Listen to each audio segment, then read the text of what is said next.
Hi, I'm Will Bruin, and I was just recognized as a Seattle Sounders legend. Now I get to do voice reads for the Sounder at Heart podcast network. Here we go. Come on! Hey, O'Shan! Let's go! A save by Fry! The Seattle Sounders have done it! MLS Cup winners! Here comes Rangers through the middle to crown it for Seattle! And now they truly can start the celebrations. It's the Sounders MLS Cup. Nico Ladero leaves absolutely no doubt! The Sounders rule the region! Seattle Sounders, it's got done! They've scored! They've scored! Finally! This feels fucking awesome. This is a tiny dog. We want to win. This is the Seattle Sounders, bro. Porter says cheated. You know, what was the thought process in terms of who you decided to use and who you didn't? Ever since Sounder Hart wrote a commentary that we didn't take Open Cup seriously.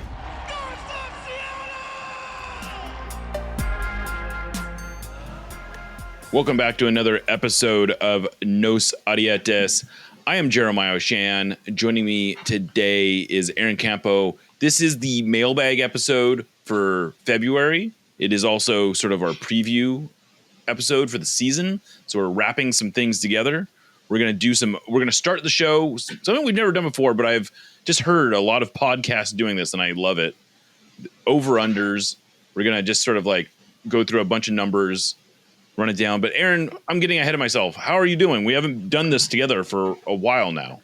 Yeah, it's been a nice little break, but I'm excited to get back to it.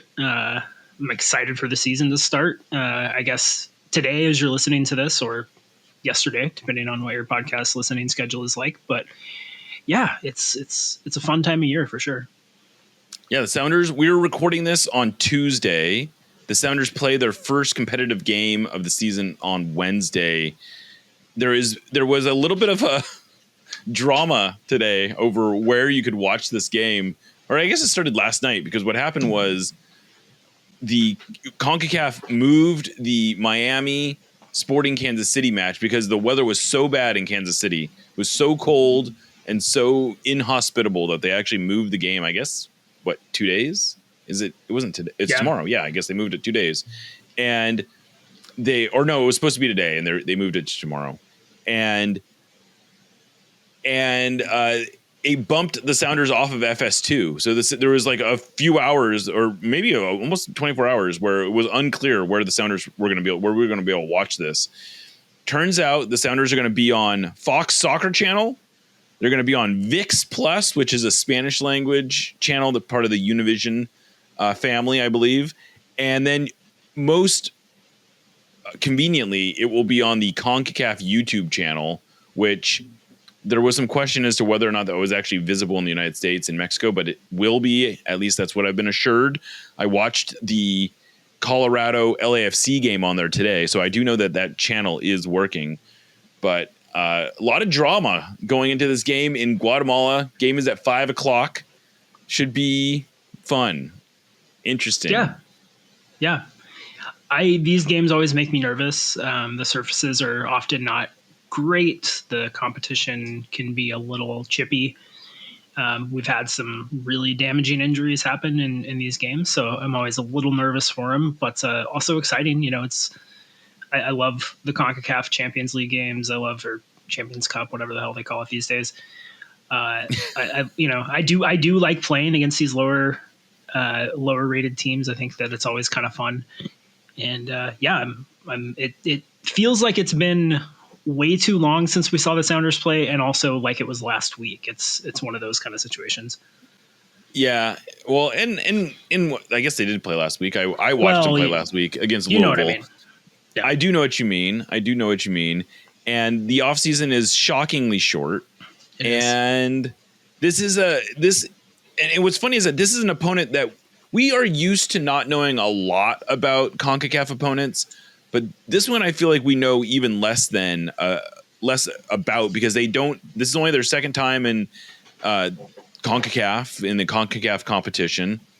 They are a historic team in that they've been around for a long time in Guatemala, but they haven't won a ton of stuff in Guatemala. They are one of the better teams right now in Guatemala. But the quality of the Guatemalan league, like anyone that tells you they know that much about the Guatemalan league, I'm very skeptical of, unless they are like living and breathing Guatemalan football, because even finding reliable records of their games is not easy to do. Like I spent a decent amount of time trying to figure out who was on this team and when they were playing or when they played and what the, their results are not always. There's sometimes conflicting information out there. You can't always find their highlights. I did watch their 6-0 win in their most recent game against apparently one of the worst teams in Guatemala. So I don't know how much to take from that, but it should be interesting. This is definitely a game the Sounders should feel like they can win. But I think any result where they don't come home trailing by a bunch of goals should be seen as fine, if not preferable. As long as they don't get any injuries, I think that's the biggest thing right now. And I will say that the Sounders are well suited as any MLS team to be playing these games. They've played a Central American team all 8 times they have been in CONCACAF. They have played, this is I think the 10th or 11th different or 10th or 11th series they've played against a Central American opponent. They've played teams from Panama, from El Salvador, from Honduras, from where else have they played? I guess it was most of the Central Guatemala. They had previously played Comunicaciones, which is a Guatemalan team. That was, and that's actually a good. That was, I don't know if you remember this, but Comunicaciones played on this enormous field. I do remember in Guatemala City. It was very funny. And I think Ozzy Alonso had a very late goal to either pull out a tie or maybe even get a win. That was like in 2011, minute. Maybe? He scored in the 89th minute to secure a point, which I think was the point that would it got them through, because otherwise they would have been Comunicaciones would have been level on points. So. I do remember feeling like it was a big goal. It was because things were still in question. I think that Comunicaciones played Herediano. It's really upsetting how well I remember all this, honestly. Yeah, they played in keys are Costa Rica. That's another Central American country they've played in. Yeah. And they've done okay against most Central American teams. I don't know that they've actually won in, I think Herediano was the only Central American team that they really struggled with, if I remember correctly. But in any case, this is they did lose to Olympia in 2020 in a shootout. They did, yeah, that's right. Yeah. That was Olympia, right? The worst thing that happened in 2020. It was, yeah. Absolutely the worst thing that happened in 2020. Exactly. Yeah, that was one of the last live sporting events I attended, I suppose. Yeah. They played like a couple other one other game, 2 other games maybe, but that was they played the home opener. They played the home opener against the Fire, and then they played the Crew as well. Right, which was surreal. Not that we don't. Why are we talking about this? I don't want. This is depressing. It is. I don't want to talk about this. All right. Well, so let's start with something a little bit more fun.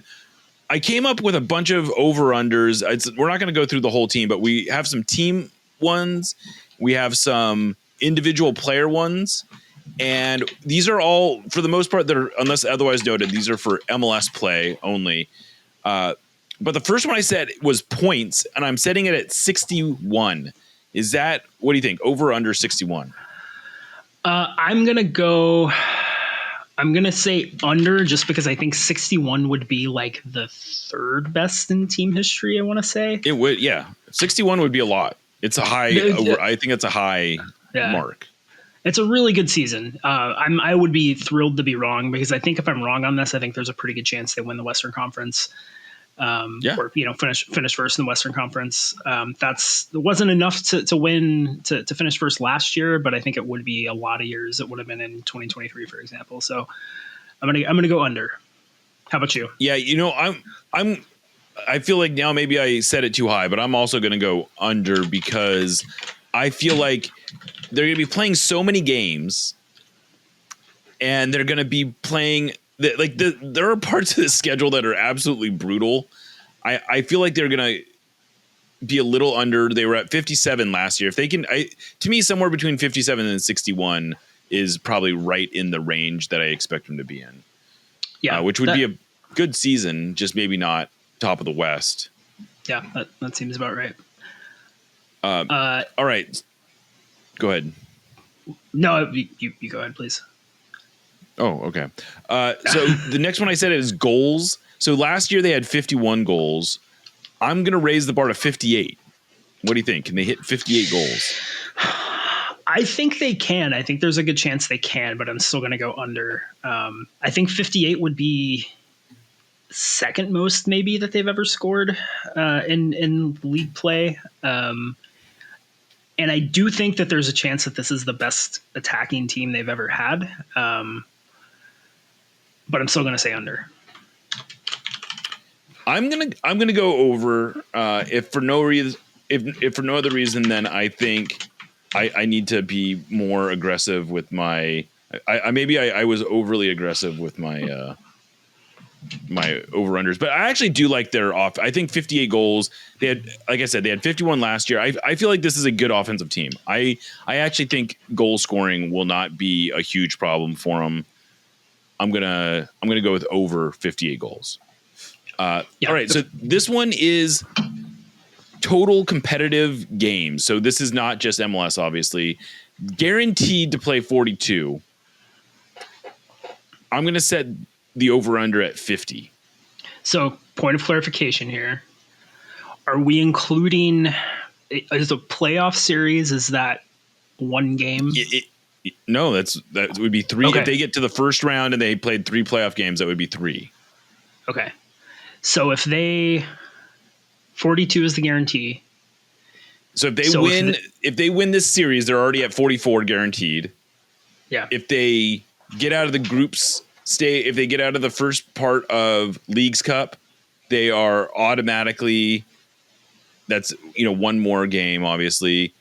They get out of the Club World Cup group stage, that would be, one more. And then playoffs. So if they get out of the first round of this, they're at 44, and then playoffs would be 47 right off the bat if they get out of the first round. Now 50 might be too high. Yeah. Because they could still have, go ahead. No, I was going to say it would be 47 unless they sweep the first round, but then I realized that would mean they would play more than 47. So no, that would put them at 46 if they swept. But then they would play at least. Then they would play 47. No. Yeah, you're right. Yeah. Yeah, they would be guaranteed 47 if they swept, because that would be. So yeah, we're talking through this. This is a good one. I think that this one is really well pegged. I'm gonna go over. I think they're gonna go pretty deep into the playoffs again. I think the nature of the way they approach the playoffs means they're probably going to play a 3-game series. I think they'll probably get out of the group stage in one of the 2 competitions that has a group stage.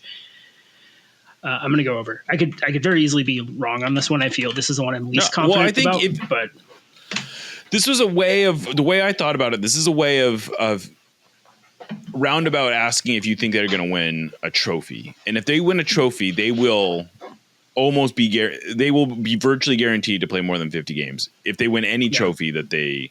So it's like, I feel like over. If you think they can win a trophy, you got to go over, because they could end up going over just through CONCACAF.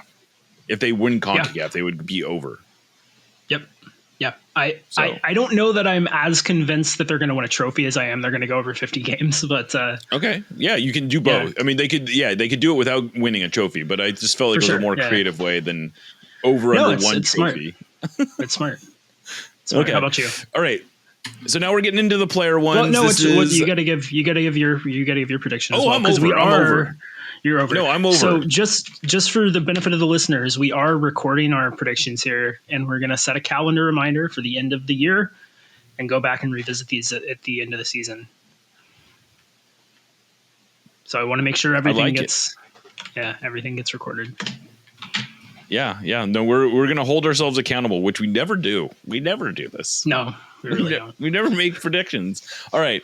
So this is Albert Rusnak goal contributions. So he was at 27 in MLS last year, I believe. Is that right? That sounds right. Yeah. And we are including hockey assists, I'm assuming. We're including hockey assists, yeah. Exactly. So we're including. Yeah. I put it at 25, which feels, again, that might have been too aggressive, but 25. I'm gonna say under. I think honestly, it would be almost a relief if he was under, if that makes sense, because it means that the wealth is being spread around a little bit. Obviously, he could be over and have a bonkers season, but I do think that a lot of those assist numbers last year were just by virtue of him being the only real creator on the team. So I'm going to go under, but I still expect him to have a good season. I'm going to admit, I think I over-indexed on this one. I think under. I think he'll be somewhere between 20 and 25. But like you could have the thing is, you could have a really good season and not have 25. A really good season and not have 25 goal contributions. Yeah. If he has 25 goal contributions, I think the DP tag is more than justified, obviously. So unquestionably, yeah. All right, Jordan Morris. This one I feel good about. 14 goals, because this is what he had last year. Yeah, I feel like that's a good mark to hit for the over under. I'm gonna, man. If I didn't give my answer on Rusnak. I'm sorry. I did. I said it was under. Okay. Yeah. If this was Vegas, if I could actually place a bet, I would push here. I think 14 is perfect. It's good. I thought 14 was good. I'm gonna say, do I care about being right or do I care about being optimistic? I'm gonna say under, not because I think Jordan is going to regress necessarily, but just because I think he's not the only goal scorer on the team anymore. Okay. Hopefully. Now, if this were all competitions, I think he's going to be way over. And I'm not confident in this prediction at all. I'll just give that caveat. But I will say under. I'm going to go over, and here's my thinking is, I think between Ferreira, De La Vega, and Rusnak, I think he has, maybe by a healthy margin, the most help in terms of players who are going to want to be getting him the ball and are capable of getting him the ball. Yeah. I think this could be a big year for him. If he plays as the number 9, he stays healthy, I think he's going to go over. I think this could be a big year for him. I think you're right, but I'm going to stick with under. No, it's good. I don't actually think that, really. I don't think, but I'm going to stick with it. All right. Jesus Ferreira, 20 goal contributions. I think I was a little aggressive on this one. But what do you think? Yeah. Maybe not. I don't know. You know what? I don't think 10 and 10 is that crazy. No. I went under on Jordan despite thinking that was probably wrong. So I'm going to go over on Ferreira despite thinking that's probably wrong. Yeah. We'll cancel each other out. Yeah. All right. Well, I'm going to go, even though I do think this is maybe too aggressive, I am starting to think that he might go over, and it might be more like an 8-13 type of season. Yeah. Like 8 goals. Like, I think he's going to have a lot of assists. I think you're right. I think he is in preseason, he's looked like a play. Like, he has scored a couple goals and he's looked good, but he seems to really, him and Jordan seem to be cooking a little bit with something there. Yeah. This is next one I think is interesting. Pedro de la Vega, I put at 15 goals, which, he's coming off a season where he had two goal contributions. I'm over. I'm going to go over. I'm actually pretty confident in this one. I think he's going to have a great year. I think he's looked fantastic in preseason. I think a lot of the pressure is going to be off. I think if he doesn't hit this mark, a lot of the other guys are not going to be hitting their marks, and maybe the season isn't going to be as good as we were hoping. I really think, I don't think that he's the make or break himself, but I think he's a bellwether, if that makes sense. Yeah. Well, I'm going to throw a curveball here. I'm going to go under, but this is my thinking on the under, is that he's going to play so well early in the season that he ends up getting moved. Like that. And he doesn't finish the season here. And the Sounders end up selling him for, I don't know, 10 million or something like that. Yeah. Exactly. I love it. I love it. I think that would be great. There was an interesting anecdote I heard from a Sounders personnel person, and he said that of all the players that they get calls about, you would think, Obed is the one who gets all the hype, but the player that opposing scouts ask him about most often is Pedro. And I think a lot of that is because he was a player who was on a lot of their radars before he joined the Sounders. And so they're just sort of like checking in on him. But right. I think there's a good chance that the world is sort of waiting for him to click. And man, he just looked so hungry in preseason. Yeah. He looks like a new guy, a new man. Yeah, he looked to me the way he looked very early in the year last year before he got hurt. And if you remember, it wasn't a whole lot of time before that happened, but he looked ridiculous, in his first couple appearances. So if he's back to that, I feel pretty good about it. Yeah. All right. Obed Vargas, and this is a little different, 25 MLS games. So basically, do we think he's going to get transferred? Is he going to get transferred is the question, really. But I think yes, but I'm still going over because I think he's going to get sold and loaned back. I think it's going to be a Yedlin situation. Oh, okay. Yeah. I'm going to go under. Yeah. Go ahead. No, finish your thought. Well, I was just going to say, I think that teams recognize how much potential he has, and I think they recognize this kid can be really good. But I also think that they're going to say it's probably better for him to finish the season in a situation where he's comfortable rather than coming in and being expected to contribute right away with a lot of pressure. He is still young. He is. And I think if he's getting bought by a European team, a European first division team, which is, those are the teams that are going to pay for him. Now, if he gets bought by a championship team, which seems really unlikely to me, but if something like that were to happen, maybe it's a different calculus, but I just don't know that he's going to step into the starting lineup in, a mid-table first division top flight European team. I just, Yeah, you actually, I think you've made a very compelling argument. I'm going to stick with under just because I feel very confident that he's going to get transferred. And I'm going to stick with under because that was what I said first. And I don't want to be swayed by your argument because it's a very good argument and I actually buy it. I would not be at all surprised if a team like Atletico Madrid bought him. Yeah. And loaned him back. That would make a lot and Atletico Madrid is the type of team that you're imagining, I'm assuming, saying we would love this kid, but we don't need him and we don't need him right now. We want to get him and we know you want to get the money, but he's not going to walk into our team and we'd rather he come in fresh, at the start of a new season. Right. Yeah. So I'm all right. I like those. All right. Christian Roldan, 2,500 minutes. So basically the question is, do we think he's going to stay healthy all year? Man. For the sake of my sanity, I'm going to go over.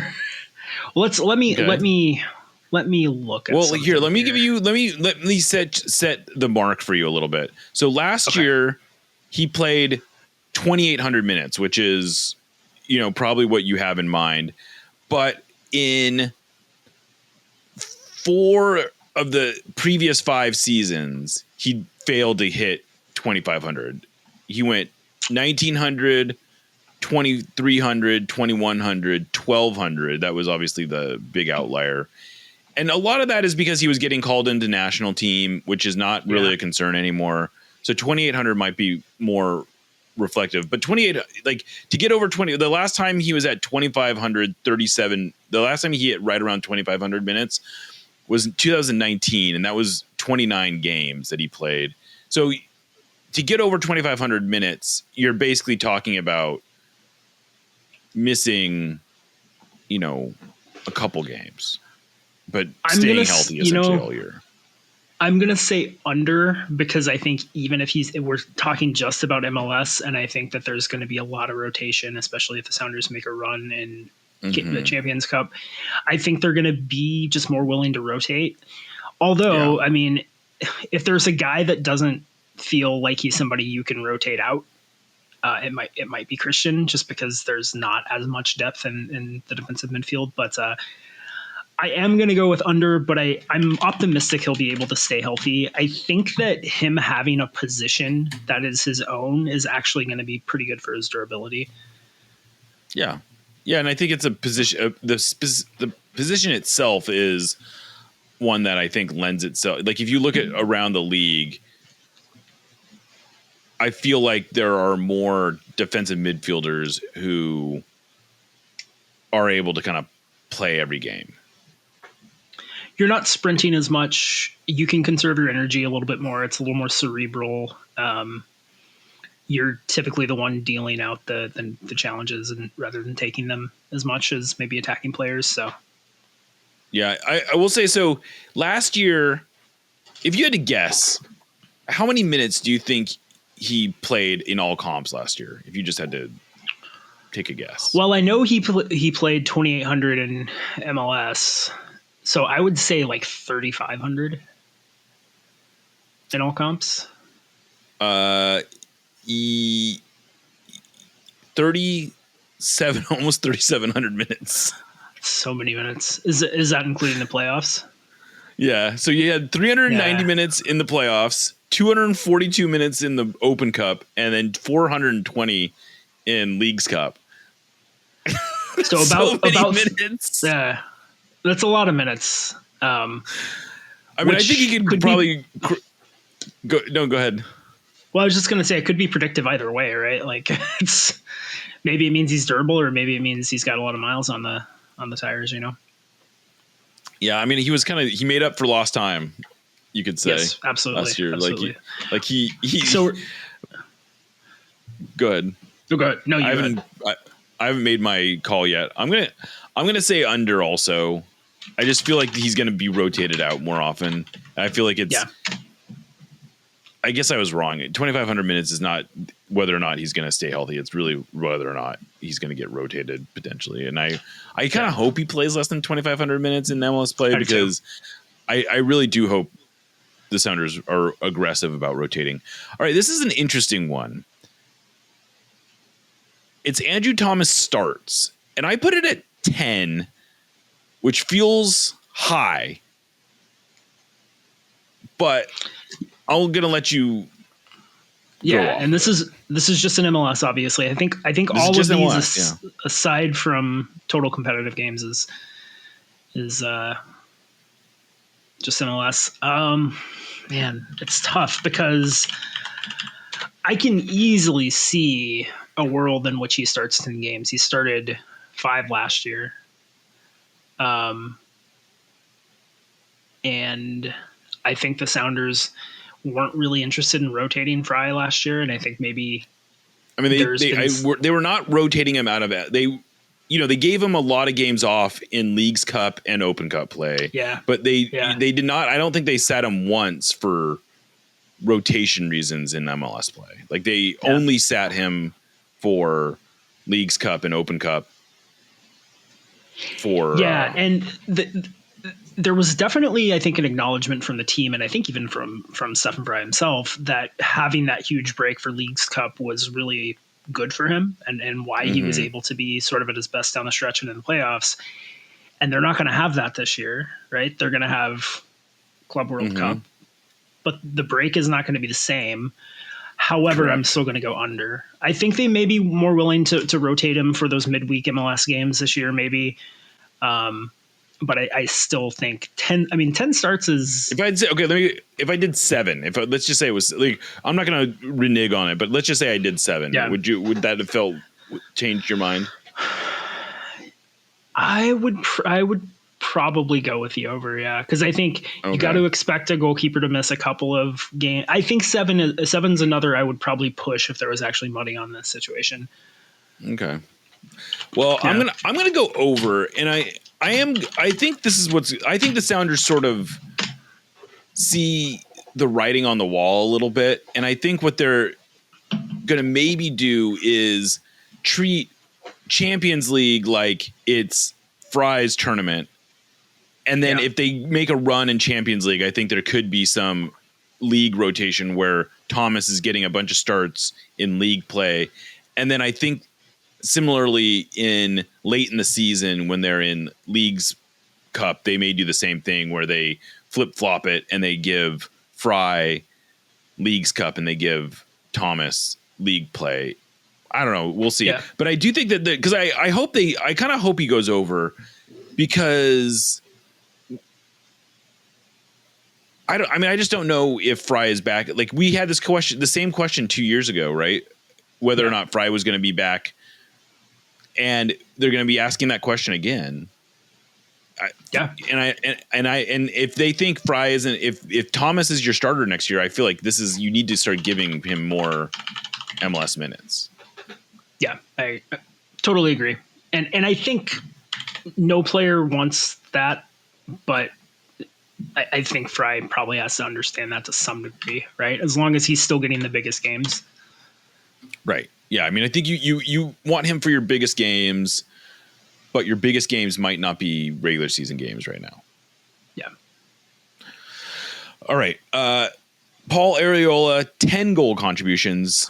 So this would actually be lower than what he had last year, but he's also going to be playing more of a defensive role. True. I'm going to go over. I think he's a good bet to get 6 or 7 assists probably, and he'll probably pick up a goal here or there. So, if we were just doing primary assists, I would definitely go under, but I think 10's reasonable. Yeah, I'm gonna go over too. I think he's gonna be reasonably productive.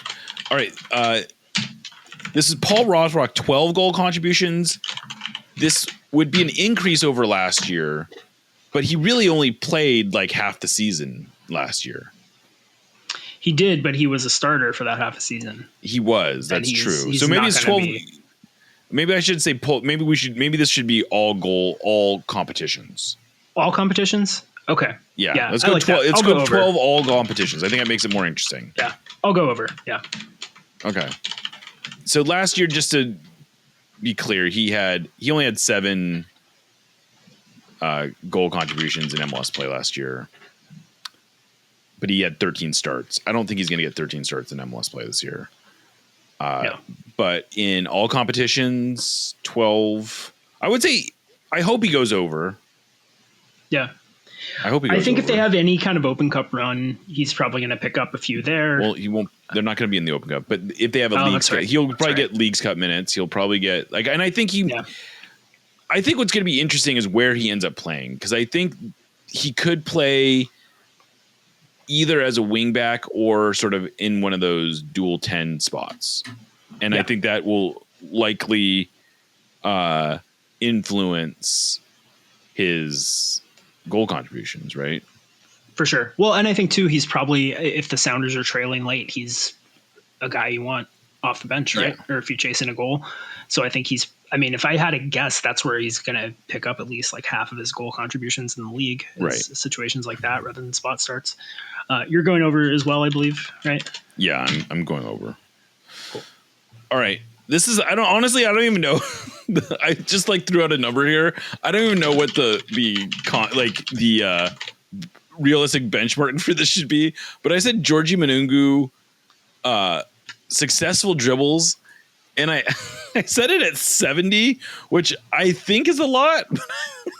I should have checked to see okay, so I am looking at his stat page right now, and he had, let's see, God damn it. He had 30. Okay, he had 18 successful dribbles last year, but he only played 200 minutes. Yeah. So like if he so 70 doesn't actually, if he were to like he was averaging I think 4 successful dribbles per 90 last year. Right, which is just off the top in the league, higher than Messi. Yeah. You know what's interesting? Pedro de la Vega was 4th in the league in successful dribbles per 90 last year. Oh, that is interesting. I did not know that. I'm going under still. I think, what is it, 4 per 90? So if he plays... He'd have to play a lot, was basically... He'd have to play a lot. Yeah. I'm going to go under. But okay. It would be really funny if he hit the over. So there were, like, okay, just to give some context, if he had 70 successful dribbles, he would have ranked 5th in MLS last year. Right. But there were players who, but all the guys who are above him are like stars. It's like Denny Bouanga, Lucci Acosta, Bernadeschi, Santi Rodriguez, and then Ricky Puig had 69. Yeah, it's like a who's who of attacking talent. Yeah, it's probably under, but I just thought it was fun. If anybody can do it in like 1,200 minutes, it's exactly.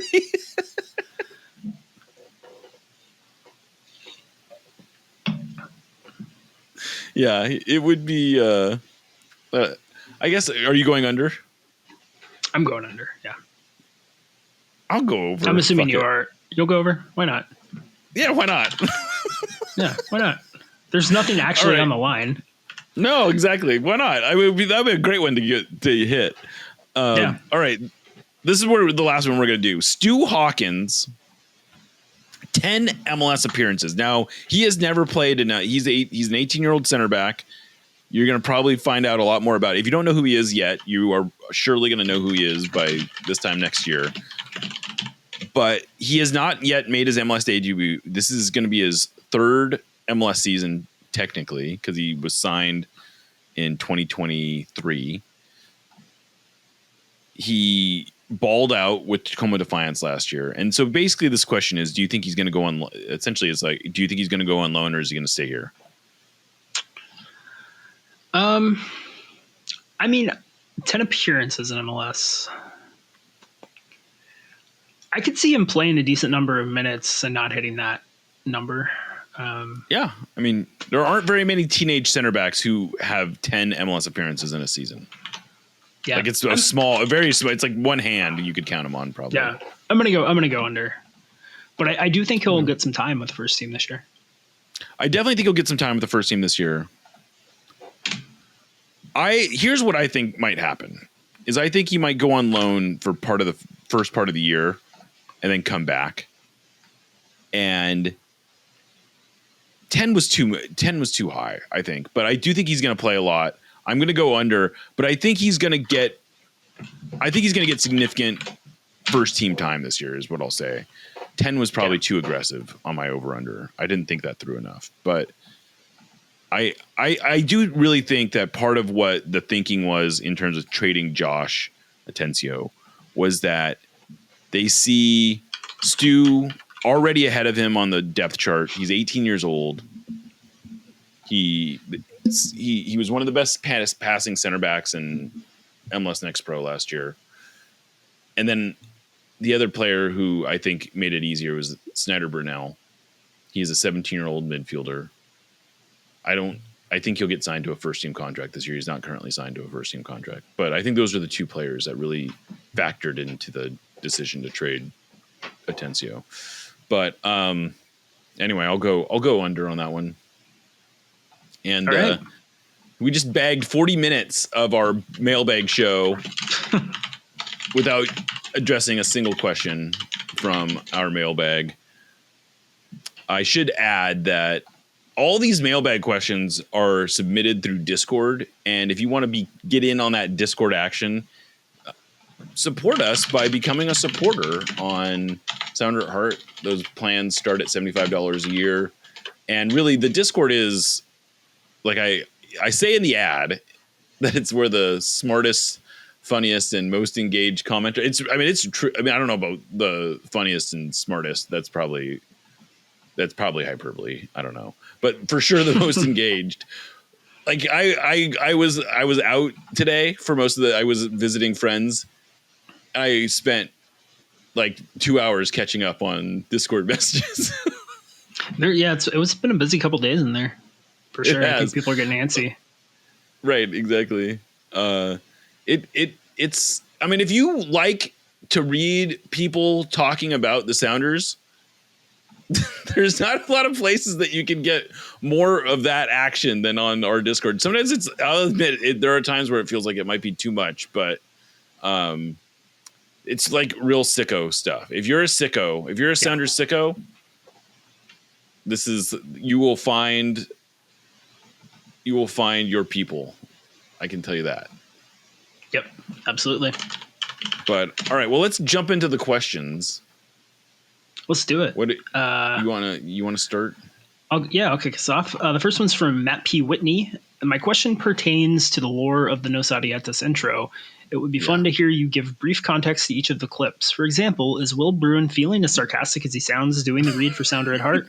I think I've identified all the announcer calls on the intro. MLS Cup, Champions League, New Who goal. I know Dempsey's voice, but I can't identify the others. Yeah, so I don't have it in front of me, and I will if Lickett wants to jump in and cut in some audio of him answering this question, I think that would be a fun diversion. But I will say there's the one that throws people off the most is Brian Schmetzer talking about us, and he mentioned Sounder at Heart saying that they didn't take the Open Cup seriously, and that's that reference. And yeah, Will took direction. You know, we went back and forth on the right way to read that ad, and you know, it took a couple takes, but that was.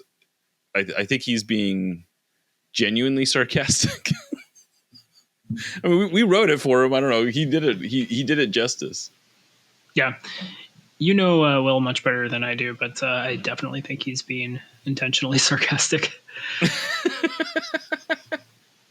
I mean, I thought it worked. I loved it. It does. It's great. I hope people like it.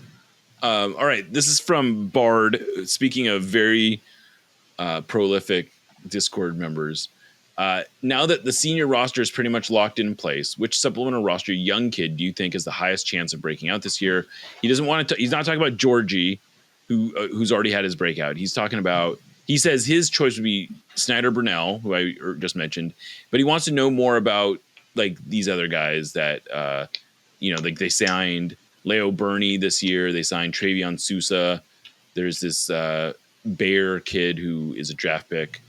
I don't know. You can go wherever direction you want on this, but who's your pick for breakout player? I mean, I'll go with the easy route and say Hawkins. Okay. I think, he's the one that seems most likely to be in line to get the most minutes. And I think there's a chance, considering that they're going to be playing with three center backs a lot, that if he looks really good and takes advantage of the minutes he gets, that they're going to work him into a rotation, just like they did with Obed and Atencio before him to some degree, and Baker Whiting. I think that when the younger guys show something, the Sounders make minutes for them. They find minutes for them. So, that's kind of a cop out, I guess. But I don't think that's going to be my pick. Yeah, I think there's a boldness to it.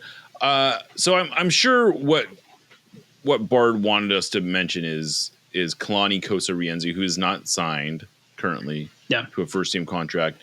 I think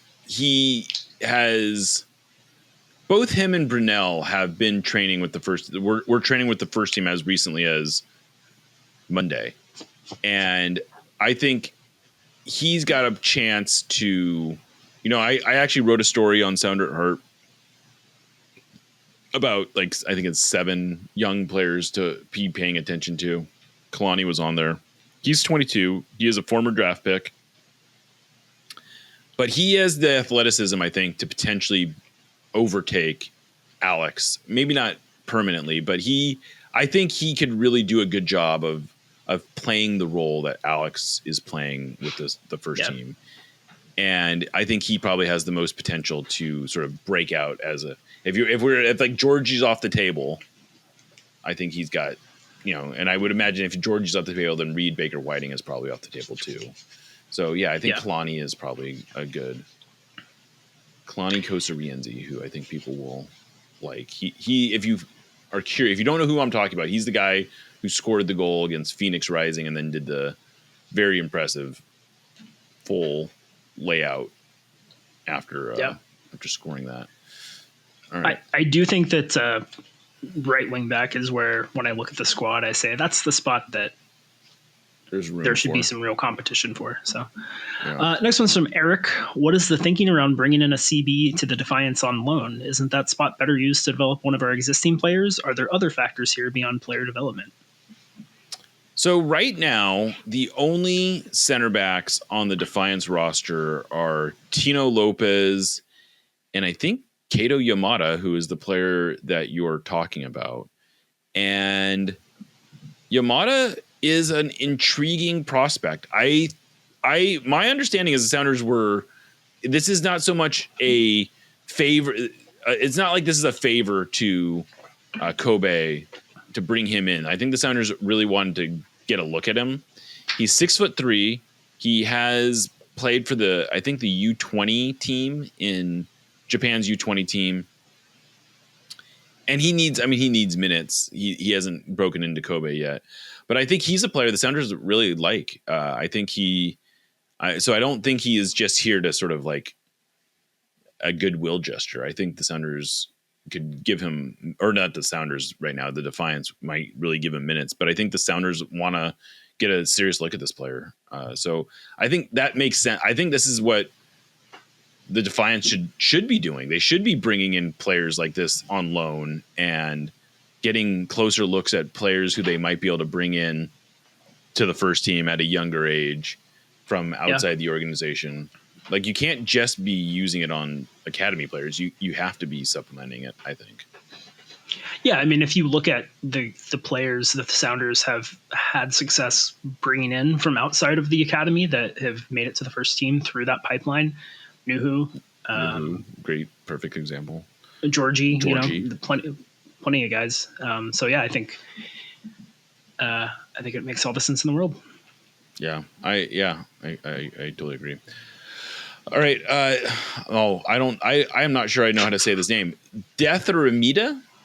I put it there on purpose, by the way. Thank you. You're welcome. Am I right to think that the academy has produced mid to backfield players better than it has outright offensive weapons? Do first team signings reflect that? Does roster composition take it into consideration? Grow defensive midfielders and defensive players, sign frontline players? I think you have largely got it. Yeah, I think that it's really hard to develop exceptionally good attacking players.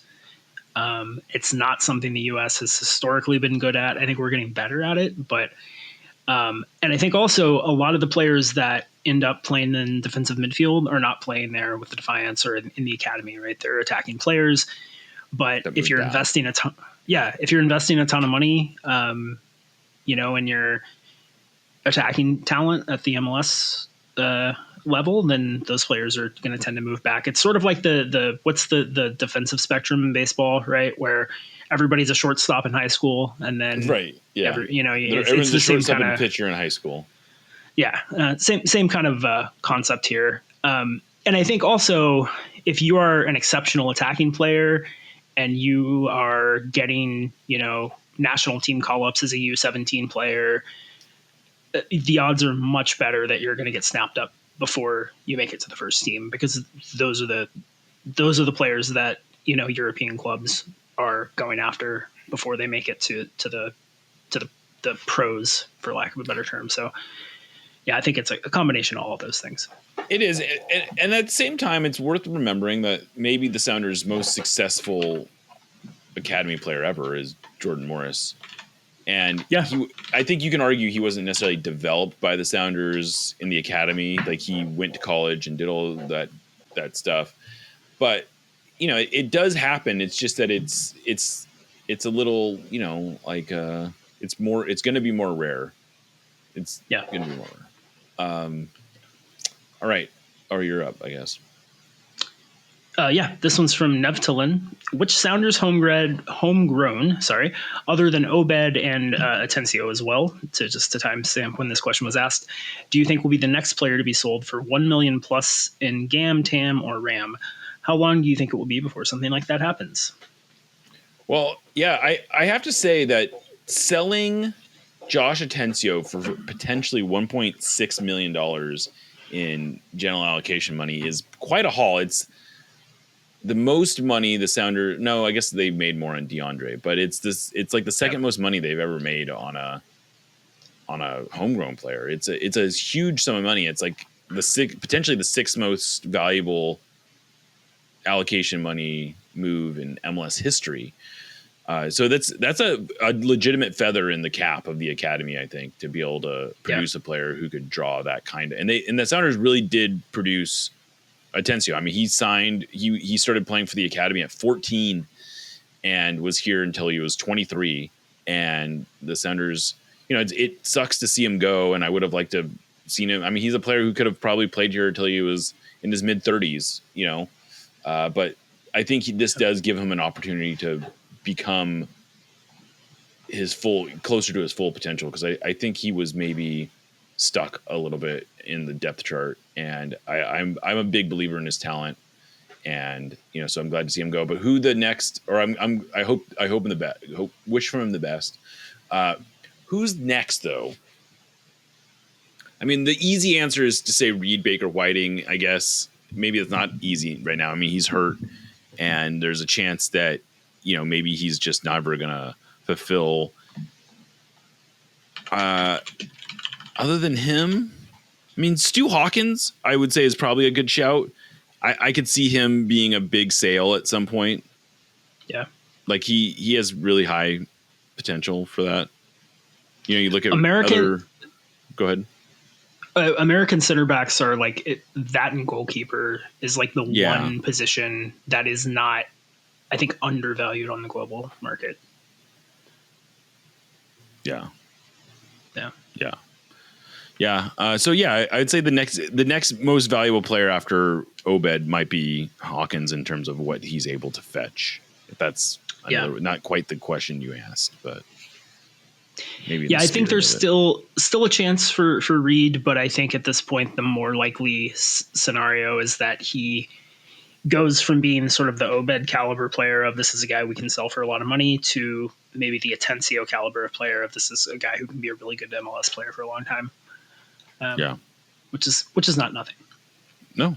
This is from Two Left Feet. I had a little back and forth with Aaron in December when he expressed that there was a very small universe, paraphrasing, where he would consider bringing JP back. Understanding that it is early days, the commentary I've been hearing suggests that narrow universe might have been negotiated. What are your current thoughts on JP's role in 2025? I mean, if I were the GM, I probably wouldn't have wanted to bring him back. I think. But are you? Let's say so. But are you? How do you now that he's back? How do you feel before we get into the actual question? How do you feel about him being back? It's not a problem, right? I think that there's like this hierarchy of moves that I would make versus not make, right? And I think this is one that I would not have made. I don't think it makes a ton of sense, but I don't think it's actively a problem. I think he's a good player who, if his minutes are being managed, can contribute.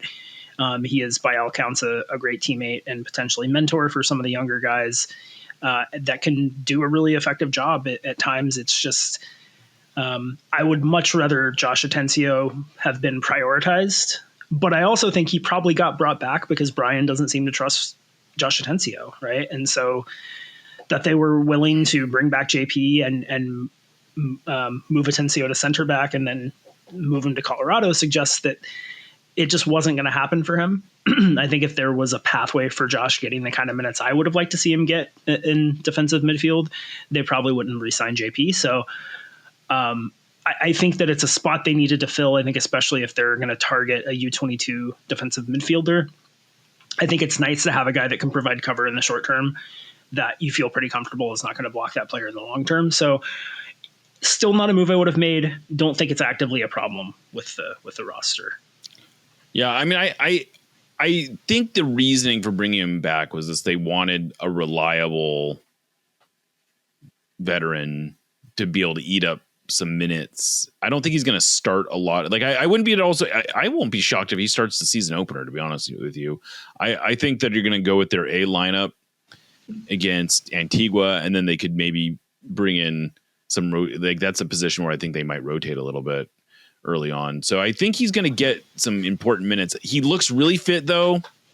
I wrote about how he looks fit. He's looks sharp.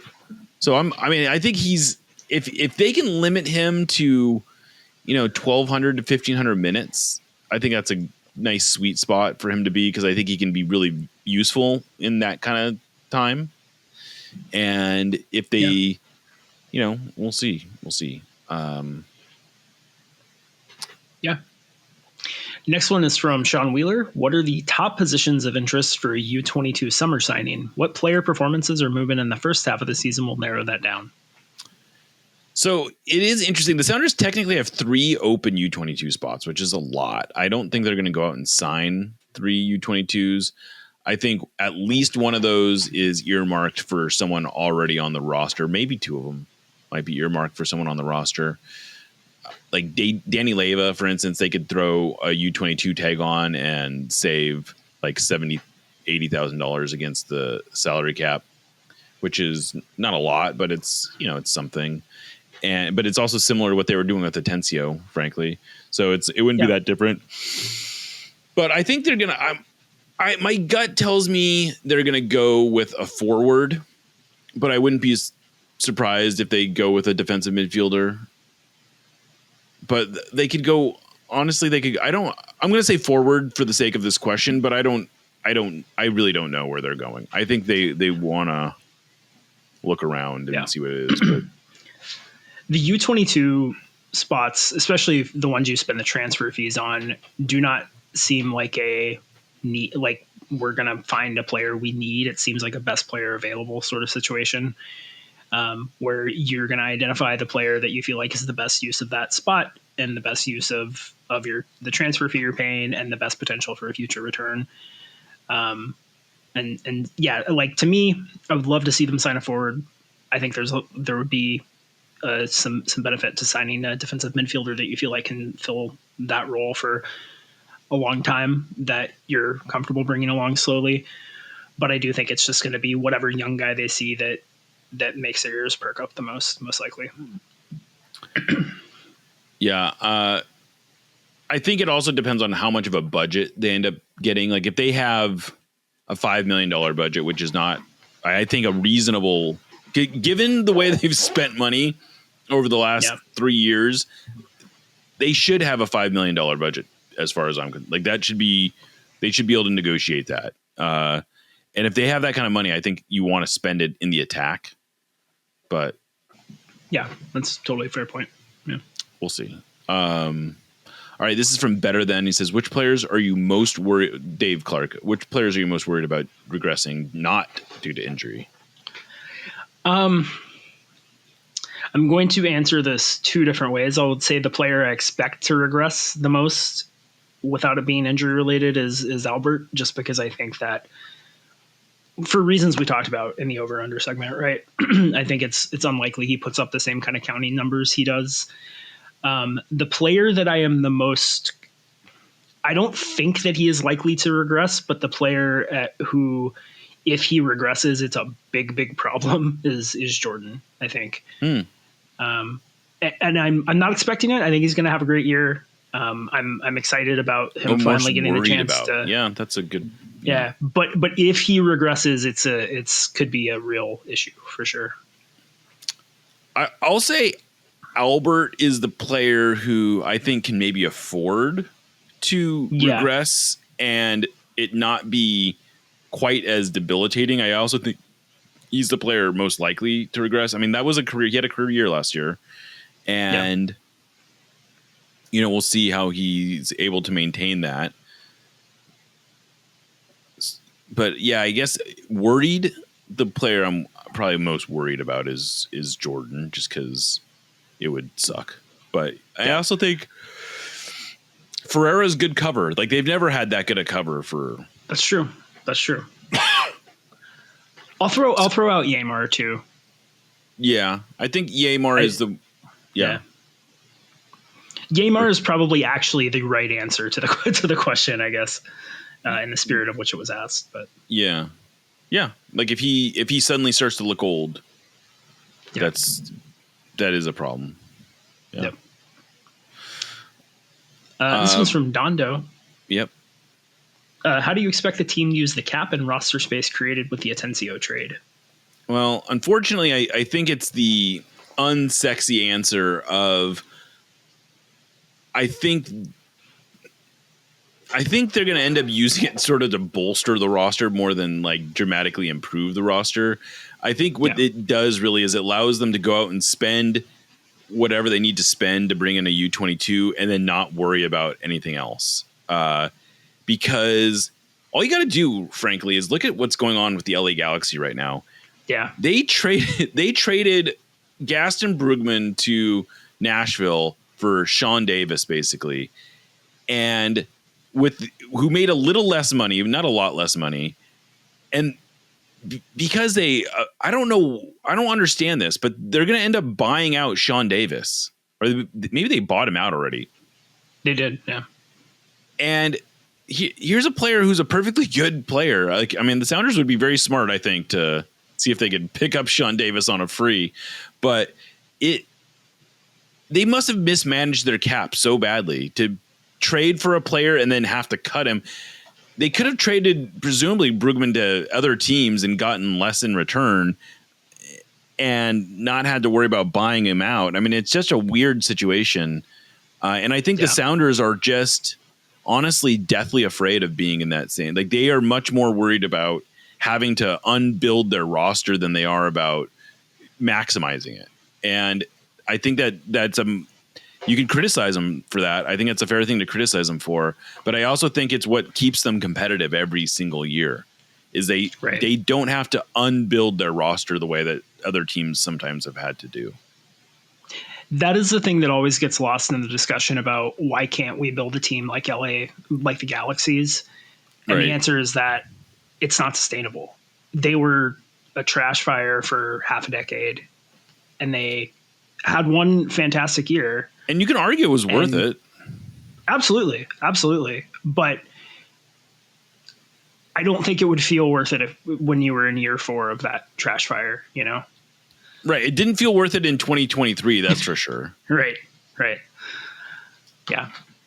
And if they hadn't won, if the Sounders, I mean, it would be, can you imagine if the Sounders had won that Western Conference final, the Galaxy would basically be in the same situation. Like I know Will Kuntz has been willing to tell everyone who would listen that the main reason they're having to unbuild their rosters because of all these bonuses that hit. I'm sure that's making things worse, but I don't think for a second that this is a situation born out of bonuses. This is a situation where they went and signed Marco Royce for max TAM when they clearly did not have that in the budget for this year. Yeah, and didn't need it. He didn't even add really anything to the team. No, he didn't. No, it's crazy, man. I mean, kudos to them for putting together a really good team last year. Yeah. And maybe they won't be as hurt by all this as it seems like they will be, but I do think that it is the nuance that gets lost a lot of the time when we talk about teams like the Galaxy. Yeah. All right. This one is from Sounder Monkey. How do you see Nuhu and Alex fitting into the new formation? Good question. Yeah, I think Nuhu is a little more straightforward. I don't think he is a left wing back in any planet, on any planet, in any system, anywhere. But Alex is interesting because I think there's a chance he might be more well suited to right wing back. I think that when he had a more not purely attacking role, but a role where he was much more central to the attack and he wasn't being asked to defend quite as much, he was much more effective in the attack. And I think last year where he was asked to do a lot of defending and also contribute in the attack, it was a big problem. And so I'm excited to see what he can do at right wing back with a little bit less defensive responsibility. But he's going to have to produce, because if he doesn't have that defensive responsibility, he needs to be contributing much more in the attack than he did last year. So it's going to be really interesting. And there are guys that I feel like if they're not knocking on the door, they're guys that at least provide another option. Reed Baker-Whiting being the most obvious example. And that's also a position that if they do have some additional cap space after they make a U22 signing, that they could, potentially improve within the league with a trade or something like that, if they do have a little bit of cap space that they got from the Atencio trade. So I think their roles are pretty clear. I feel really good about Nuhu's ability to hold down that left center back spot and be really effective there. I think it's his best position. I think he is an elite MLS left center back, and I think he is a below average MLS left back. And so I'm pretty happy to see him in that spot. Alex I'm actually pretty optimistic, but I think his position's a lot less secure. I would agree with that assessment. I think Nuhu's going to thrive, frankly. Like, I think this is he might be the player who this suits best in terms of clarifying his role and just being like, no, you're a left center back. You're not a left back. You're a left center back.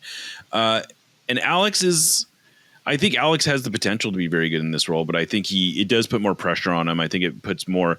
They need production out of that spot. They got no production from their fullbacks last year. I mean, almost none. Like, literally, they need some production out of their wingbacks, and they can't afford to have Alex have a 1 goal, 2 assist season. He needs to put up counting stats, and I think he's gonna get pressure. I think that it's gonna be Kalani is probably gonna be pressuring him. I think Rothrock may end up pressuring him a little bit. Yeah, Reed could end up pressuring him.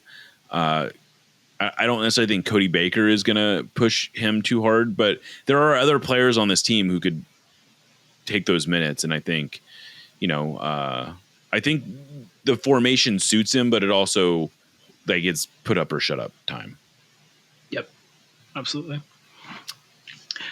This one is from J-Lo. When we play pickup pretty much anywhere south of downtown or even some parks on the east side, the fields are loaded with a lot of young people of color and particularly Latinx and East African participants.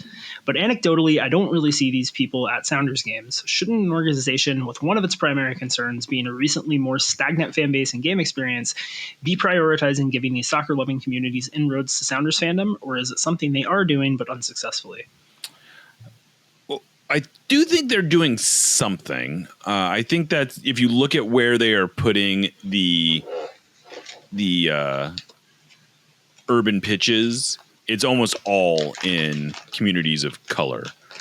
They are doing a very good job, I think, a very effective job of getting their branding into these communities and doing what feels like organic outreach and speaking to these communities. But you're right. I don't see these efforts showing up in crowds at Sounders games, but I do think that's part of what makes Champions League so valuable. I think it's part of what makes Leagues Cup potentially valuable is, bringing more of these communities of color to see their teams or their teams that are representing their countries playing in these games. And so I think that those are valuable. I don't have a good answer for how they can be better at it because I don't have a good handle on what they're doing beyond, like the urban pitches and have, like, I know they have people on staff whose job is to do some of this outreach, but I'm sure they could be better. And I think that they have to be, I think one of the things that's happened over the last few years is the Sounders sort of have over-indexed on their existing fans, and whoever those fans are, it's like we want to maximize these fans more than we are worried about bringing in new fans. And I think that's a backwards approach. And I hope that this year we start to see that change, because I think that this is sort of a indicator of that, like how they have not, like, I do think the Sounders are more relevant in the market than probably any other MLS team. but you're not seeing that relevance showing up at the stadium all the time. And I think that that's something that they can absolutely do better, is attracting these fans to games. Cause I think it's important to grow the fan base. It's not about just doing, it's not, there's no, like, the main reason to do it is because it's a smart business decision, I guess is what I'm saying. Yeah. And I think, this is something we've been talking about on this show well before attendance started being a concern, right? Yeah, absolutely. It did seem like the fan base does not necessarily reflect the community at large. And especially the soccer loving community, right? Yeah, exactly. And I think that, I do think like affordability and accessibility has got to be part of that consideration as well. It's when you're trying to sell the team to people, the fact that it costs so much more than it used to has got to be a barrier to entry for some people. For sure.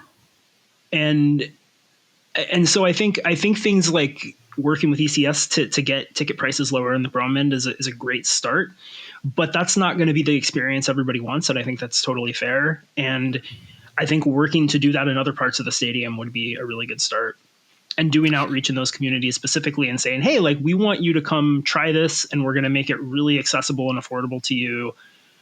And let's just see if it's something that sticks. And I think that kind of outreach would be great.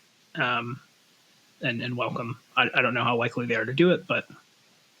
And to kind of follow up on something you just said, I believe this year, and this is a good step, I think, the Sounders started lowering tickets for supporter. Like, ECS is now able to sell tickets for, I think, $19, as low as $19.74 for some games.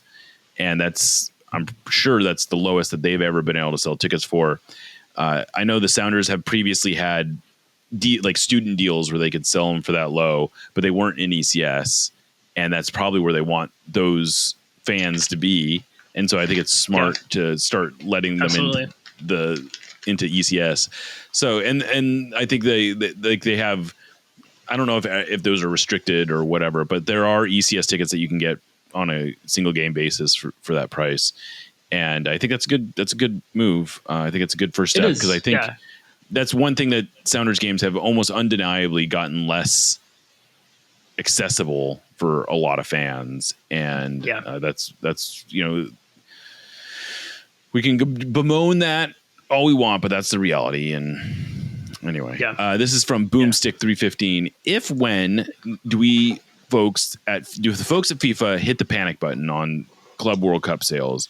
And I'll note that there was just a story about them reducing prices for some of the knockout games and in some of the markets, although it doesn't appear to be the case in Seattle, especially for the non-UEFA games. Will it prompt and change? And if it doesn't, how badly will empty stadiums damage this already controversial competition?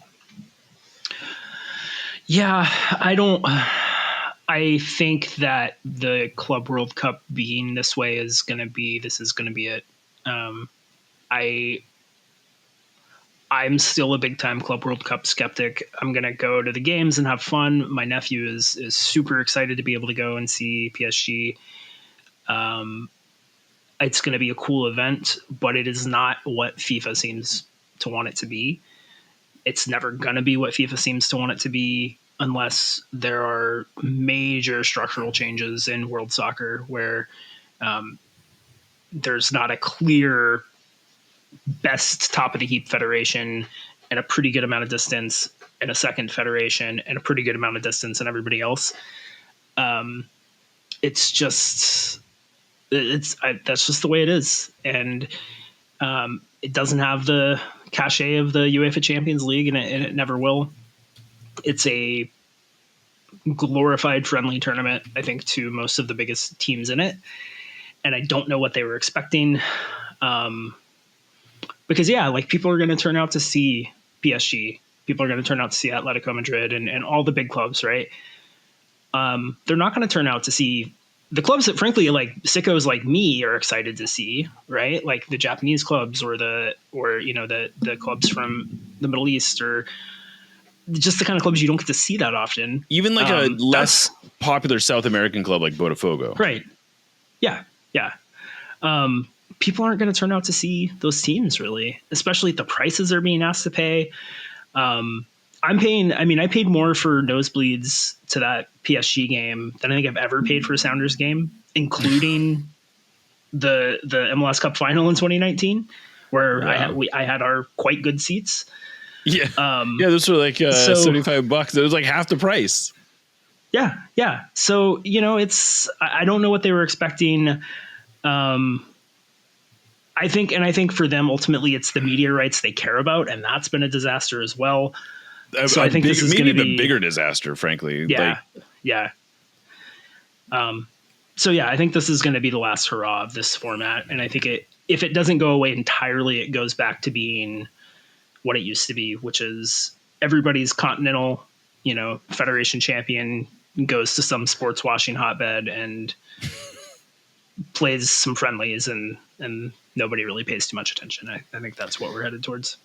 Yeah, I don't know. I have to admit I was pretty excited about this when it first got announced. Even over the skepticism, I was like, no, I think this will be fun. And then the prices came, and it's not even the prices that are annoying me. It's the tickets that are available. Like you can't get, they haven't, best I can tell, they haven't opened most of the lower bowl for sale yet. And if you're going to ask me to pay exorbitant prices, I at least want to know what my options are. And that's what's so frustrating about the Club World Cup tickets is that, okay, it's $150 to sit at midfield in the third deck. That feels high, but I can't even gauge the value of that against what it would cost to get in the lower bowl because those tickets aren't available. And that's like, I don't even know how they expect the average fan to make that value decision. Like, okay, if those are $400, okay, that's good to know. Now I can make would I rather spend $400 for really good seats, or would I rather spend $150 for not so good seats?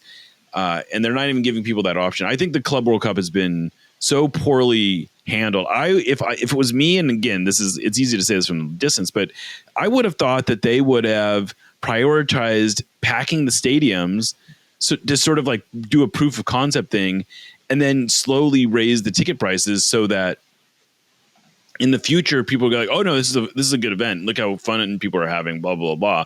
And instead, they're going to be playing in front of half-empty stadiums. I think, for the most part, it just feels very poorly managed, and it feels like FIFA has did not really understand the market for what they were trying to sell. Yeah. Yep. Agree.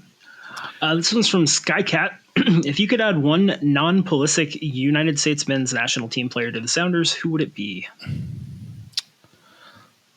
Weston McKennie. I guess that would be a good one. Right? That would be a good one. I think Tim Weah maybe would be good. Yeah, that would be fun. Ricardo Pepi, I think, is going to be really good eventually. Yeah, I think Pepe's going to be really good. I like Pepi a lot. Gianluca Busio would be a nice fit, I think, in terms of current needs, maybe. Even like a Tanner Tessman is another player who, in that same vein. It's probably Gio Reyna, right? But I don't know. He can't catch on at Dortmund, so maybe he's not that good. I don't know. I will say that if you're looking for just a pure hype kind of like, if you sign Gio Reyna, even if he's not good, that would get a lot of positive attention. That's true. From get excited like this. That's the kind of signing that Sounders fans would get really excited about. And then if he doesn't land, then whatever, you've sold a bunch of tickets. Yeah, I suppose that's true. That's the one who's in that vein, I think, of the question, maybe. Joe Scally would be a very Sounders. I mean, he's very good. I mean, he's a great player. Yeah, he'd be great. I know, right? But it would be a very Sounders way of making that signing. Yeah. All right, this is from Good Looking. How seriously is the league looking at a winter schedule, and have they seen the temperatures in the Midwest? Have you seen the temperatures? 1 degree, I think, is what the kickoff for the Rapids was. That's not even the Midwest. That's like, yeah.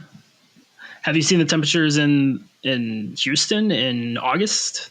And which of those do you think is going to get worse over the next few years? Right, I guess would be my question. I mean, I think the U.S. is a huge country with a lot of varying climates, and I think that the negatives of playing in the heat, just because we're used to them, kind of get overlooked. And I think if you do a break like they do in Northern Europe and most of those leagues, you're going to have some cold temperatures, but I don't really think it's going to be that much worse.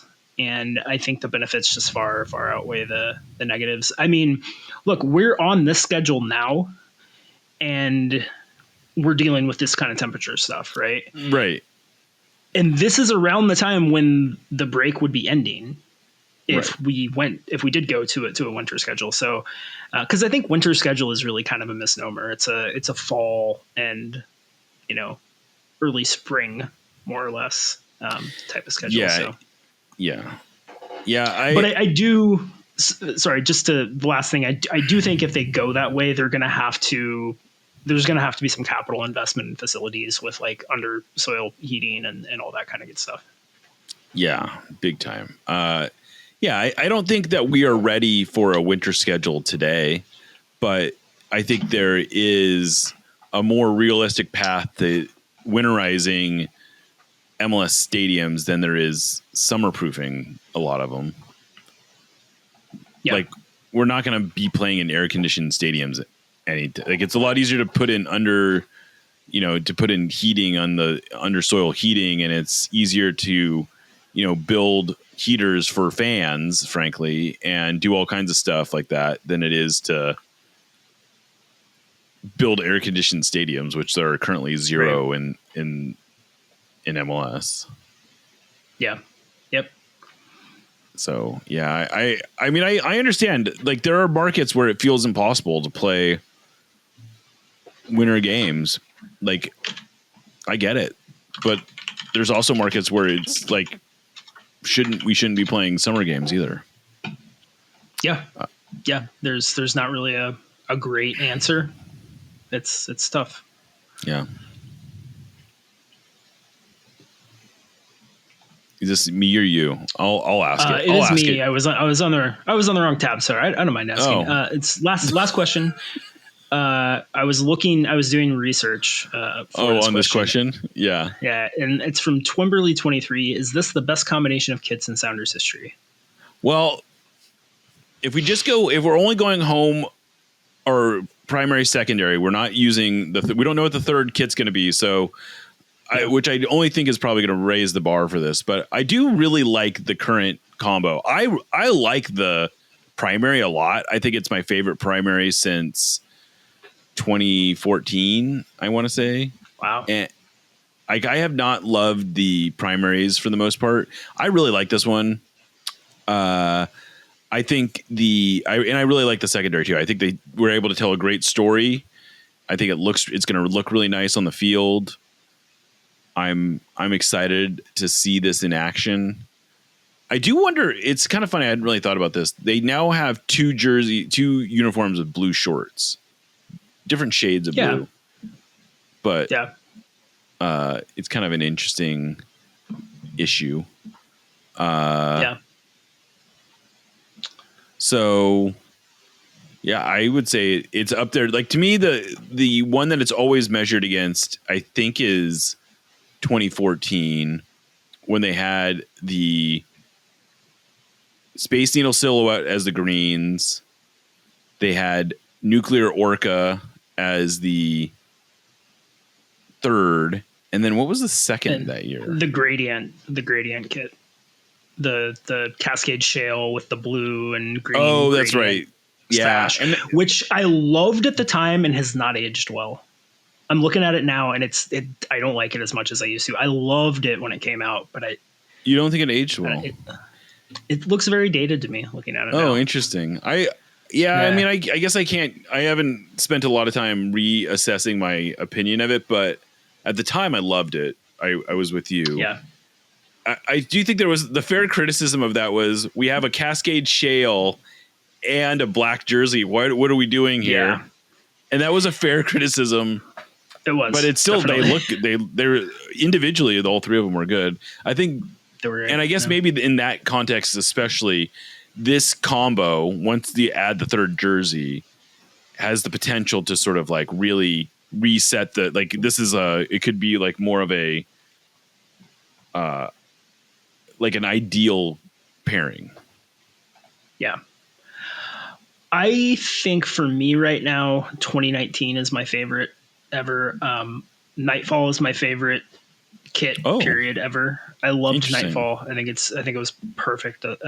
Beautiful. And I really like, so that was the primary that year was the sort of like pastel. That was a very, not pastel, but the watercolor type. Type. And I know that was a pretty controversial one. A lot of people hated it. I really liked that one. Probably in like my top 3 primaries ever. I love the one that they had in 2016 with the City of Seattle logo on it. And I also really like the primary currently. Yeah. So I think, if the current primary is is your favorite, the last 2 secondaries have been quite good. There was the Bruce Lee kit and the Salish weave one, which I think is gorgeous. So I think it's really a sort of tiers thing, right? And I would say that the current combo is an S tier combo for sure. I would say that 2019 are definitely S tier for me. Yeah. Yeah. It is funny because I feel like it wasn't that long ago when people were really getting frustrated about the state of Sounders jerseys and how they didn't seem to be like pressing Adidas hard enough to get more unique kind of looks. And it seems to be paying off. That watercolor kit, I think, was a lot of people hated it specifically for that reason, because it was like, this is just a template. It's boring. The other one's white. Yeah. And then they came back with Nightfall, and then shortly after that with the Hendrix kit, and they've been just killing it with the secondaries for a while now. They haven't had a bad secondary since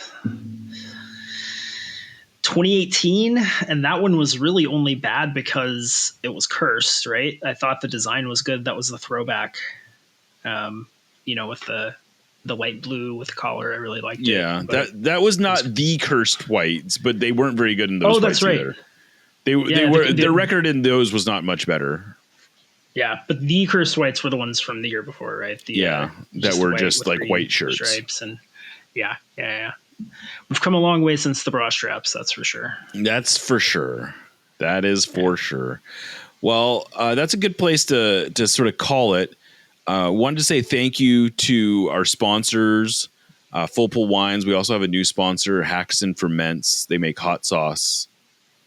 I have not had them myself, but apparently people like them. They seem to. I've had them. They're quite good. I'm a big spicy guy, so I can vouch for them. They're quite good. Well, I'll have to get my hands on those and be able to give some firsthand accounts. But I also want to give a plug to our Sounder at Heart podcast network partners over at Lobbing Scorchers. They are doing yeoman's work on the live YouTube broadcast, like really killing it. Like I went on there, they did an emergency live show to talk about the Josh Atencio trade. They did a good job with that. They're doing live shows twice a week. We are also trying to get our YouTube operation up and running. I don't suspect that we're going to do the live thing to that degree. Even like, I don't really imagine that, but I love that they are doing it. It's really good to see. Yeah. And I think people are enjoying it. And if you haven't listened, I would urge you to go listen. And it's a good reason to get on the private RSS feed for the podcast, because although they don't put their live shows in their main feed, they do put them in the private RSS feed. So it's a good reason to go and get on that private RSS feed, which every paying subscriber to Sounder at Heart can get into. So yeah, also just wanted to say we are getting ready to start the season. We have a lot of fun stuff planned. We're going to be doing regular shows with Matt Doyle, like probably like once a month, where we talk about like the broader Western Conference. We're going to keep bringing on guests that represent other podcasts for the opponents that we're playing. And of course, we're going to be doing our weekly show with Aaron and I, and we're going to do the mailbag episodes once a month and trying to keep things fresh. But we seem to be growing again, which is very exciting. Very exciting to see those download numbers going up. So I'm glad people seem to be digging the show lately. So good to have you back, Aaron. I'd been missing you. Good to be back.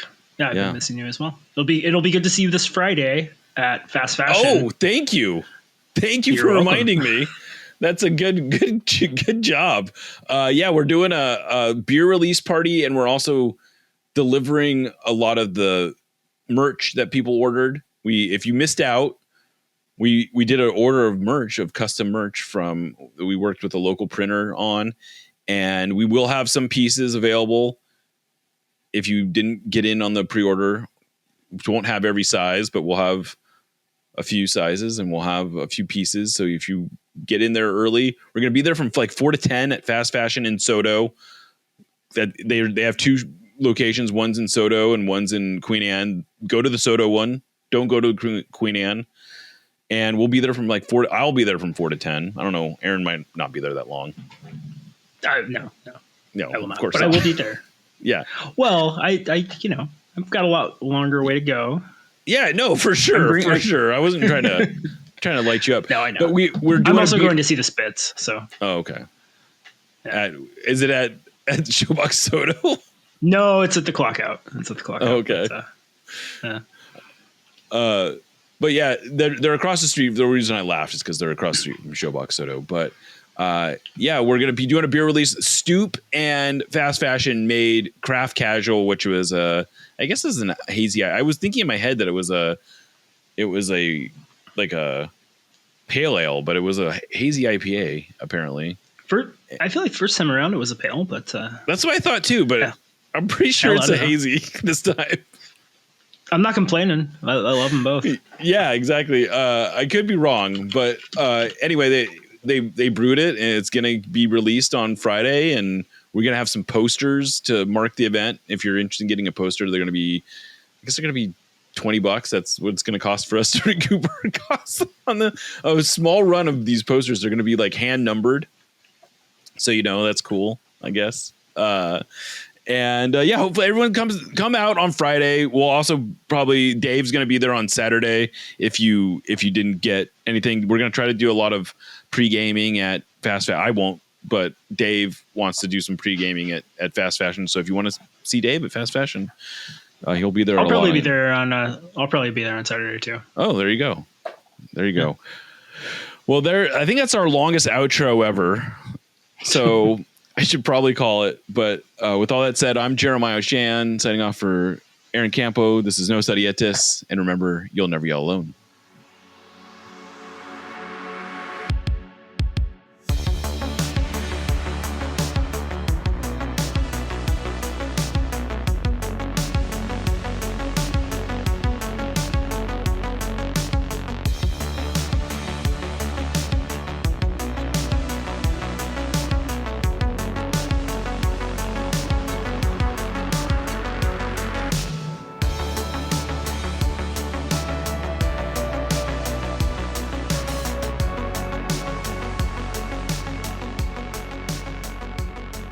We love you.